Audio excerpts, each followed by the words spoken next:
Welcome to Sri Krish lifestyle. இன்னைக்கு என்ன video பார்க்க போறோம்னு பார்த்தீங்கன்னா பூஜை ரூம் கிளீனிங் தான். ஃபர்ஸ்ட் நம்ம பூஜை ரூமை எப்பவுமே சுத்தமாக வச்சுக்கணும். வாரத்துக்கு ஒரு முறை இல்லை 10 நாளுக்கு ஒரு முறையாவது பூஜை ரூமை பூஜை பாத்திரங்கள் எல்லாத்தையுமே க்ளீன் பண்ணி வைக்கணும். ஒரு பூஜைக்கு யூஸ் பண்ற எந்த பொருளுமே குப்பையில போடக்கூடாது. ஒரு கவர்ல திரி, அந்த அரிசி, பூஜைக்கு யூஸ் பண்ண பூ எல்லாமே கால் மிதி படாத இடத்துல தான் நம்ம வைக்கணும். டிப் நம்பர் 2, நம்ம சாமி படத்தெல்லாம் துடைக்கும் போது தண்ணியில கொஞ்சம் ரோஸ் வாட்டர், உப்பு, ஜவ்வாது, பச்சை கற்பூரம், மஞ்சள் சேர்த்து துடைக்கும் போது பூஜை ரூம் ரொம்பவே வாசனையாவே இருக்கும். நம்பர் 3, பூஜை பாத்திரம்லாம் கிளீன் பண்ணதும் ஈரம் இல்லாம தொடச்சி எடுத்துட்டு கொஞ்சோண்டு விபூதி எடுத்து அதுல அப்ளை பண்ணி நல்லா தொடச்சி விட்டீங்கன்னா பூஜை பாத்திரம்லாம் நல்லா பளபளன்னு இருக்கும் பார்க்கவே. டிப் நம்பர் 4, நம்ம சாமி படத்துக்கு பூஜை பாத்திரத்துக்குலாம் மஞ்சள் குங்குமம் வைக்கும்போது அது கூடவே சந்தனம், ஜவ்வாது, பச்சை கற்பூரம், ரோஸ் வாட்டர் மிக்ஸ் பண்ணி குங்குமம் வைக்கும்போது நல்ல மனமாவே இருக்கும் பூஜை ரூமே.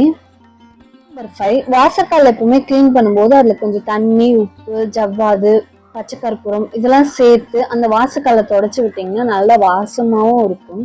அதே போல மஞ்சள் குங்குமம் வைக்கும் போதும் அதுல சந்தனம், ஜவ்வாது, பச்சை கற்பூரம், ரோஸ் வாட்டர் மிக்ஸ் பண்ணி இந்த மாதிரி கீழே இருந்து மேலதான் அப்ளை பண்ணணும். மேல இருந்து கீழே அப்ளை பண்ணக்கூடாது. இந்த மாதிரி யூஸ் பண்ணி பாருங்க, மனமாவும் இருக்கும், மங்களகரமாவும் இருக்கும் பார்க்கவே.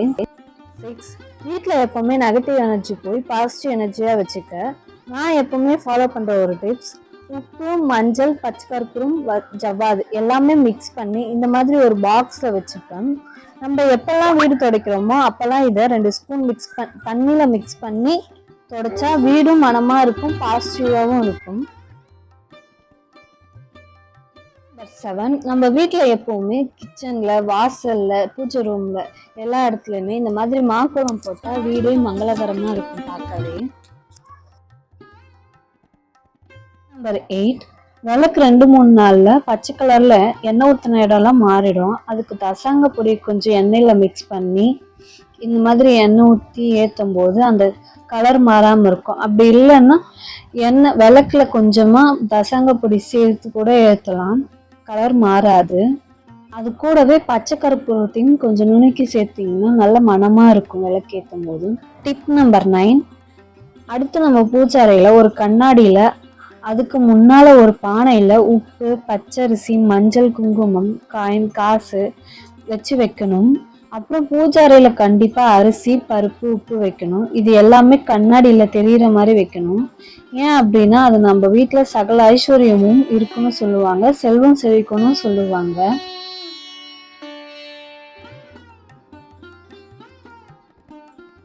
இந்த vlog உங்களுக்கு பிடிச்சிருந்தா மறக்காம சப்ஸ்கிரைப் பண்ணிடுங்க. நெக்ஸ்ட் vlogல பார்க்கலாம். பாய்.